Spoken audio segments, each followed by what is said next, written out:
Hi all, welcome to G सेंटेक। Last time question discussion कर लिया ना, आज भी क्वेश्चन डिस्कशन, जल्दी आ जाओ, टाइम वेस्ट नहीं करने का। The close loop transfer function. GATE के एग्जामिनेशन में क्वेश्चन को बहुत ध्यान से पढ़ना है, सारा ध्यान क्वेश्चन पढ़ने में लगा दो, फिर एग्जीक्यूशन बड़ा आसान हो जाएगा। क्योंकि कभी कभार लिखा रहता है ओपन लूप ट्रांसफर फंक्शन, कभी कुछ भी नहीं लिखा रहता, ट्रांसफर फंक्शन इज गिवन, तो समझना पड़ेगा कि सीन क्या है। यहाँ पे लिख दिया close loop transfer function of a control system is given by 1/s+1। पूछा किया जा रहा है for the input r of t equal to sin t। ये एक साइनोसॉइडल इनपुट है, यस और नो। साइनोसॉइडल इनपुट के लिए the steady state response c of t is, steady state response c of t पूछा गया है। आपके पास जो सिस्टम है उसका क्लोज लूप ट्रांसफर फंक्शन दे दिया दिस, इसको आप दे रहे हो क्या, sin t दे रहे हो, और आपसे c ऑफ t पूछा जा रहा है, but c of t where steady state पूछा जा रहा है। तो देखो c ऑफ t एक इक्वेशन के फॉर्म में, c ऑफ t उसने पूछा, एक पर्टिकुलर वैल्यू नहीं पूछी उसने ये पूछा कि c ऑफ t आउटपुट क्या होगा, मतलब एक ऐसी इक्वेशन आएगी जो टाइम के फॉर्म में रहेगी, इसलिए तो c ऑफ t बोल रहा है वो। स्टेडी स्टेट रिस्पॉन्स वो ये नहीं पूछ रहा कि c इनफाइनाइट पता कीजिए, ठीक है, वो c ऑफ t पूछ रहा है। यहाँ पे ध्यान रखिएगा इस बात को। तो जब भी साइनोसॉइडल इनपुट देंगे तो आउटपुट भी साइनोसॉइडल ही मिलेगा ऐसे केसेस में। ये एक ऐसा कॉन्सेप्ट है जो आपको इलेक्ट्रिकल इंस्ट्रूमेंटेशन को आता रहता है, आया गया है, बड़ा ही कहानी सीधी सी है। जब भी आप ये साइनोसॉइडल इनपुट को आप इस फंक्शन को, जो कि एक LTI सिस्टम है, LTI ट्रांसफर फंक्शन है, उसको यदि देंगे तो आउटपुट में भी sin t ही मिलेगा, बस इसका एंगल चेंज हो जाएगा, इसका मैग्नीट्यूड चेंज हो सकता है। ये दो चीजें, ये दो घटना घट जाएगी। बिकॉज ऑफ दिस सिस्टम इसके मैग्नीट्यूड में परिवर्तन हो सकता है, इसके एंगल कंडीशन में परिवर्तन हो जाता है। ये आपको पता है, इसको ज्यादा डिटेल में मैंने कहाँ पढ़ा है, फुल कोर्स में पढ़ा दिया, बहुत अच्छे से पढ़ा दिया है, समझा दिया है। तो कैसे क्या करेंगे, सीधी हम बात को समझते हैं। जब भी आपके पास जो भी सिस्टम दिया गया है, like this transfer function is given, इसका मैग्नीट्यूड और एंगल आपको सबसे पहले पता करना होता है। इसकी जगह j ओमेगा रखने का है। इसका मैग्नीट्यूड यदि निकालेंगे तो वो हो जाएगा क्या, वो हो जाएगा ω² + 1 this is the magnitude. If angle, you will find out the angle, तो एंगल क्या हो जाएगा, ये न्यूमरेटर का 0 माइनस, जब वो डिवीजन में हो तो this angle minus this angle होता है, मल्टीप्लिकेशन में होते तो this angle plus this angle plus this angle, है ना। So tan inverse ω/1, this is the magnitude, sorry this is the angle and this is the magnitude. इनकी value निकालना है कहां पे, यहां इनपुट के रिस्पेक्ट में। देखो इनपुट में ओमेगा की जगह 1 है ना, साइन ओमेगा टी नहीं रहता है, साइन ओमेगा टी ओमेगा की जगह 1 है, पर टी ओमेगा की वैल्यू 1 के लिए आपको मैग्नीट्यूड निकाल लेना है और आपको एंगल निकाल लेना है, बस। अब मैग्नीट्यूड को यहां रख देना है, एंगल को यहां रख देना है। जरा ध्यान से देखो, मैग्नीट्यूड 1 पे निकालिए तो दिस इज नथिंग बट 1/√2 आ जाएगा, ओमेगा की वैल्यू 1 रख दी हमने। यहां से थीटा जब निकालेंगे तो tan inverse 1 is nothing but 45 degree.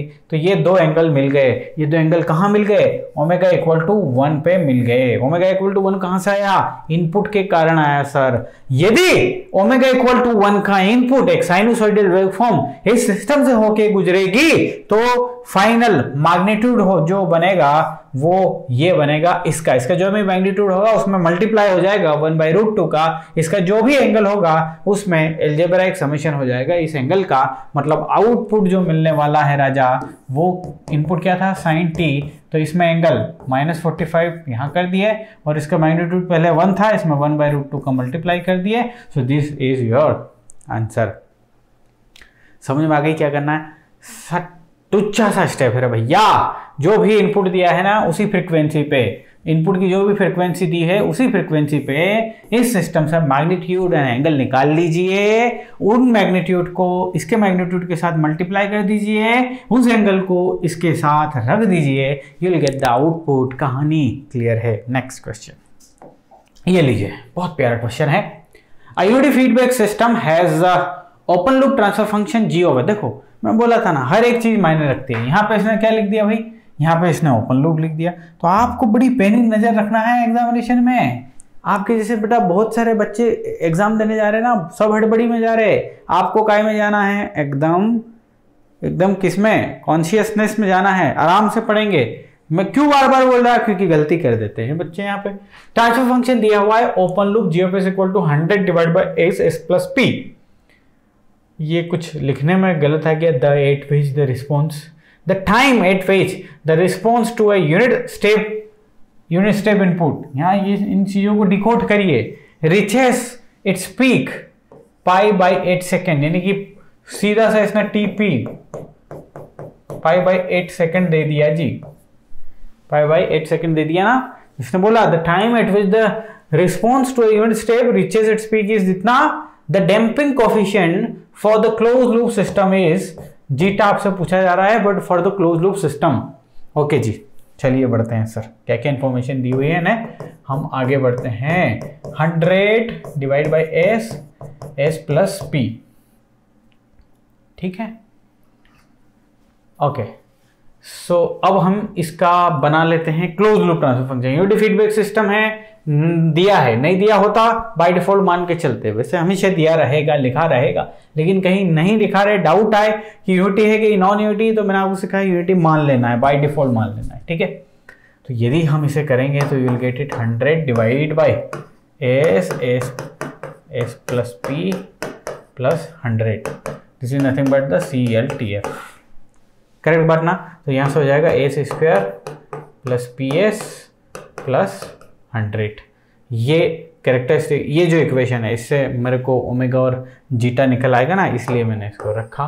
चलिए निकालते हैं, ठीक है। सो यहाँ से omega n is equal to हो जाएगा 10 आ जाएगा ना भैया, नहीं 2 zeta omega n equal to आ जाएगा p, 2 जीटा और ये p आ जाएगा। तो क्या करें, कैसे कैसे, इसमें क्या पूछा जा रहा है भाई, इसमें डैम्पिंग कोफिशिएंट पूछा जा रहा है, डैम्पिंग कोफिशिएंट पूछा जा रहा है। अच्छा एक काम करते हैं, TP दिया हुआ है और ये क्या होता है, n pi by omega d होता है। n की वैल्यू तो 1, प्रथम पहला peak overshoot, so this is not pi by omega d। तो यहाँ से इसको यदि इक्वेट कर देंगे, n की value 1, this equal to this, तो ओमेगा d इक्वल टू 8 आ जाएगा, omega d equal to 8।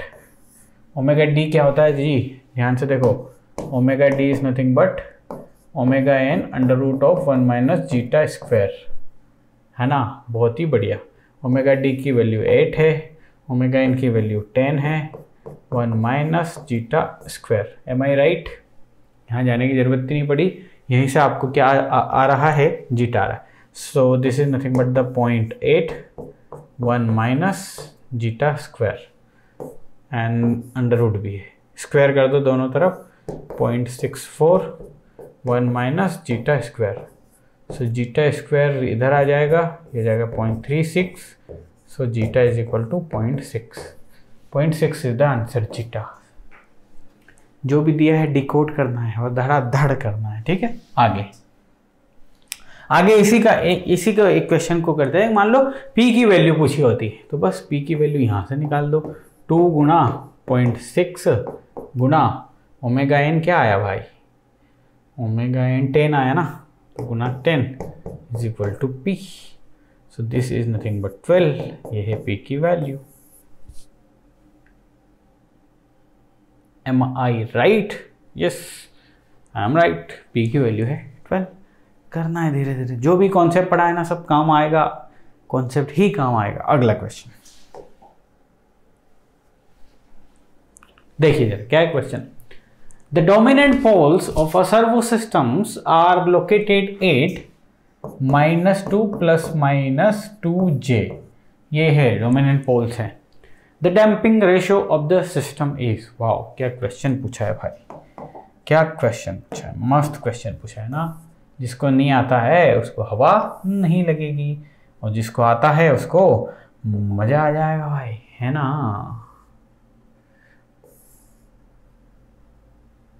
Okay ध्यान से देखो जरा, minus this is nothing but over here and this is nothing but over here, -2 + 2j ले लेते हैं। ओके ठीक है। अब damping ratio is nothing but the zeta पूछा है आपसे, है ना, कि जीटा की वैल्यू क्या है।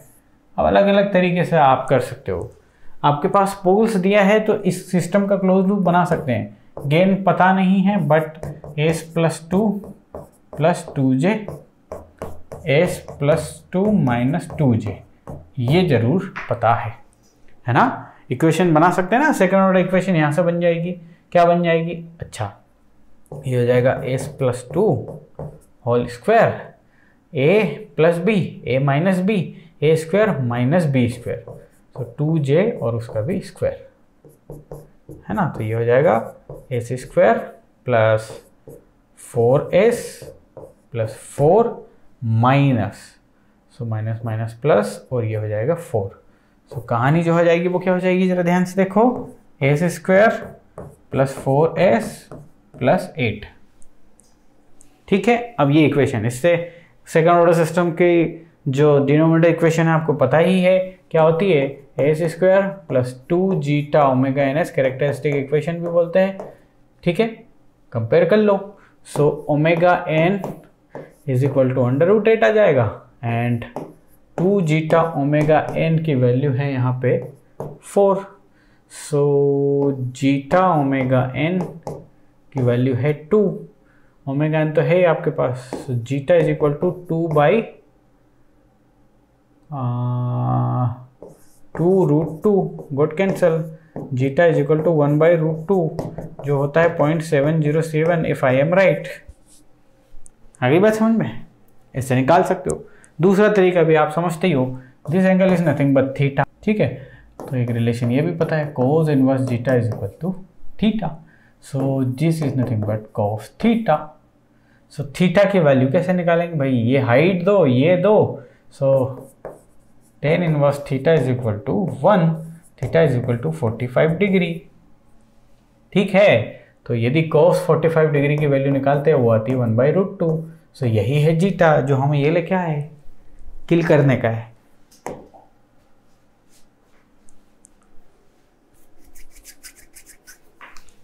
आगे नंबर समझ, चलिए आइए यहाँ पे, the block diagram of a closed loop control system is shown in the figure. Okay sir, देख लिया हमने। The values of k and kp are such that the system has a damping ratio of 0.8 where k and kp, ये kp है और ये k है, इनकी value ऐसी है, system has a damping ratio of 0.8 and undamped natural frequency omega n दी हुई है, omega n is equal to 4 radian per second. ठीक है, और जीटा की वैल्यू दी हुई है 0.8। हाँ, the value of kp will be, अच्छा जी, वैल्यू ऑफ kp पूछी है भाई, सब कुछ दिया हुआ है, तो क्या किया जाए, इसका ट्रांसफर फंक्शन फाइंड किया जाए। सबसे पहले तो इसका ट्रांसफर फंक्शन क्या हो जाएगा, transfer function second order system बन जाएगा ना ये, तो ये हो जाएगा k, डायरेक्ट कर रहा हूं मैं, सो 1 plus this 1 plus GH, so s plus 1 plus k, और ये हो जाएगा 1 प्लस KPS, ये हो जाएगा, है ना। अब इससे मुझे मतलब है क्योंकि यहाँ से मुझे कुछ मिलेगा, s square plus s plus k plus KPKS, तो यहाँ से s square plus 1 plus KPKS plus k, ये इक्वेशन बनी, कैरेक्टरिस्टिक इक्वेशन यही है। अब यहाँ से मेरे पास ओमेगा उन सारी चीज़ें मैं निकाल सकता हूँ, कैसे सर, यहाँ से हो जाएगा omega n square is equal to k, omega n is equal to √k। ठीक है, एक इक्वेशन ये, दूसरी इक्वेशन यहाँ से बनेगी 2 zeta omega n is equal to 1 plus KPK, 1 plus KPK, 1 plus KPK is equal to 2 zeta omega n। ना इसने सब कुछ दे दिया भाई साहब, इसने सब कुछ दे दिया, ओमेगा n भी है और आपके पास ये भी है, जीटा भी है, ओमेगा n यहाँ से है तो k की वैल्यू खुद आ गई 16। सो दिस इज 2, जीटा की वैल्यू है 0.8, जीटा की वैल्यू 0.8 गुना ओमेगा n की वैल्यू है 4, 1 प्लस KP, के पी और के तो है 16 और ये क्या पूछ रहा है, द वैल्यू ऑफ के पी ही पूछ रहा है ना। सो ये हो जाएगा 6.4 1 प्लस के पी गुणा 16। So this is nothing but 5.4 divide by 16 is equal to K P. ठीक है, अब सब कुछ सही रहा तो ये आंसर सही है, हमारी अप्रोच सही है। कुछ मिस्टेक हो, गलत हो तो देख लो, बट फिर भी आप लोगों को करके दिखा देता हूँ मैं इसका आंसर।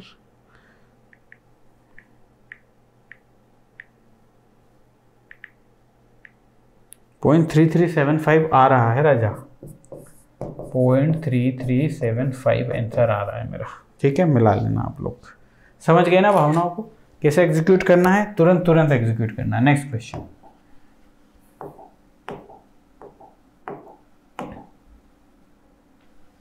ये रहा next question. The system shown in the figure A has a time response y of t to an input r of t equal to इतना है shown in the figure, u of t being the unit step input, both k and tau are the positive values, the gain k of the system is। बहुत बढ़िया, system दिया हुआ है, first order system है, ये gain k है, this is the tau time constant है। इस सिस्टम को has a time response y of t है और इनपुट जो दिया हुआ है इसने, सारी चीजें लिख लेते हैं, that is 10 u of t। u of t is the unit step, both k and tau are opposite, the value of gain k for the system is। और यहाँ कुछ इन्फॉर्मेशन भी दी हुई है ना। ओके, तो y of t की value निकालने की कोशिश करते हैं सबसे पहले। तो यदि इसका ट्रांसफर फंक्शन फाइंड आउट करोगे तो वो क्या आएगा, k divide by S tau plus 1 plus के, ये आएगा ना इसका ट्रांसफर फंक्शन। यस, हाँ जी, तो इसको हम ऐसा लिख लेते हैं, k 1 प्लस के को कॉमन ले लेते हैं और 1 प्लस एस टाउ 1 प्लस के रख लेते हैं, इस वाले फॉर्म में लिख लेते हैं ना। नाउ अभी क्या करने वाले हैं, आर ऑफ एस इनपुट यदि लोगे तो डेट इज 10 बाई एस, इन दोनों का मल्टीप्लाई हो जाएगा तो वाई ऑफ एस मिलेगा। So Y of S is equal to 10 by S गुणा this 1 plus K 1 plus S tau by 1 plus K. Okay, ठीक है, 1 प्लस के को मैं ए लिख लेता हूँ मेरी सहूलियत के लिए, है ना। एग्जामिनेशन में ऐसा करने से बड़ा चीज़ थोड़ी निराली सी हो जाती है, अच्छी हो जाती है ना। बार बार 1 प्लस के पता चले कि इधर का उधर कर दिया मैंने ना। वाई ऑफ एस क्यों निकाल रहा हूँ, वाई ऑफ टी मुझे चाहिए क्योंकि वाई ऑफ टी की ये खींची गई है, डायग्राम बनाया गया है, आउटपुट ड्रॉ किया गया है, तो वो अपन जज कर लेंगे यहाँ से, है ना। सो ये k बाई ए को तो बाहर निकाल दो भाई साहब, अंदर बचेगा 10 को भी बाहर निकाल देते हैं ना, 10 को भी बाहर निकाल देते सारे कॉन्स्टेंट, अंदर क्या बचेगा s, यहाँ बचेगा 1 प्लस एस टाउ बाई ए। ठीक है, तो अब इसको आप कर लीजिए, इधर उधर कर लीजिए। So Y of S is equal to 10k by A. सो इसको हम डिवाइड किए, तो मैं इसको क्या कर रहा हूँ आप सभी को पता ही है, 1 प्लस एस टाउ बाई ए। क्या क्या वैल्यू आ रही है जल्दी से बताने का। सो काम करता हूँ मैं, इसको माइनस ऐसा लिखूँगा, मुझे ऊपर 1 चाहिए। सो 1 प्लस एस टाउ बाई ए, ये दोनों नीचे आ जाएगा और यहाँ पे मुझे टाउ बाई ए चाहिए रहेगा। तो 1 प्लस एस दिस और minus S tau get cancel. हाँ, yes, I am right, you know very well मैं क्या कर रहा हूँ। ठीक है, तो चलो अब जल्दी से इसको अपन कर देते हैं, इनवर्स लाप्लास ले लेते हैं इसका।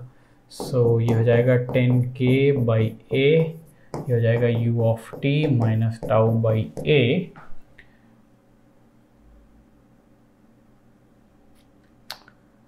इसको s प्लस समथिंग वाले फॉर्म में चाहिए यार, तो क्यों ज़बरदस्ती का किया मैंने ये। इसको टाउ बाई ए, यहाँ से टाउ बाई ए कॉमन निकालेंगे, S plus A by tau यहाँ आ जाएगा, ये गेट कैंसल्ड।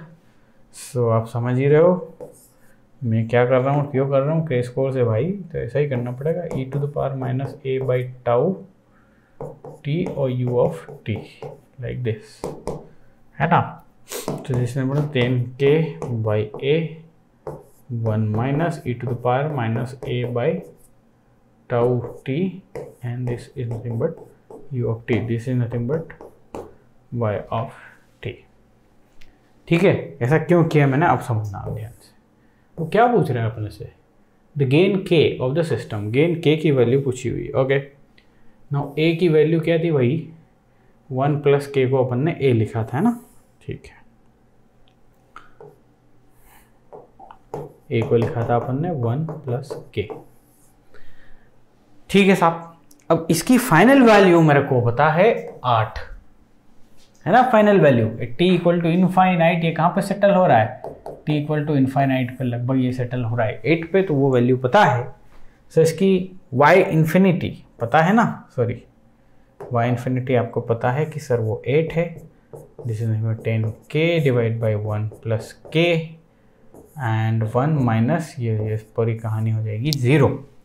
सो यहाँ से k की वैल्यू आपसे पूछ रहा था वो, तो आ गई ना k की वैल्यू, क्या आ गई 8 प्लस 8k 10k, है ना। So this is nothing but 2k is equal to 8, k equal to 4, k equal to 4 आ रही है। कुछ गलत हुआ हो तो प्लीज़ देख लेना, मैटर सटीक है, मतलब मुद्दा सेम है। Next question.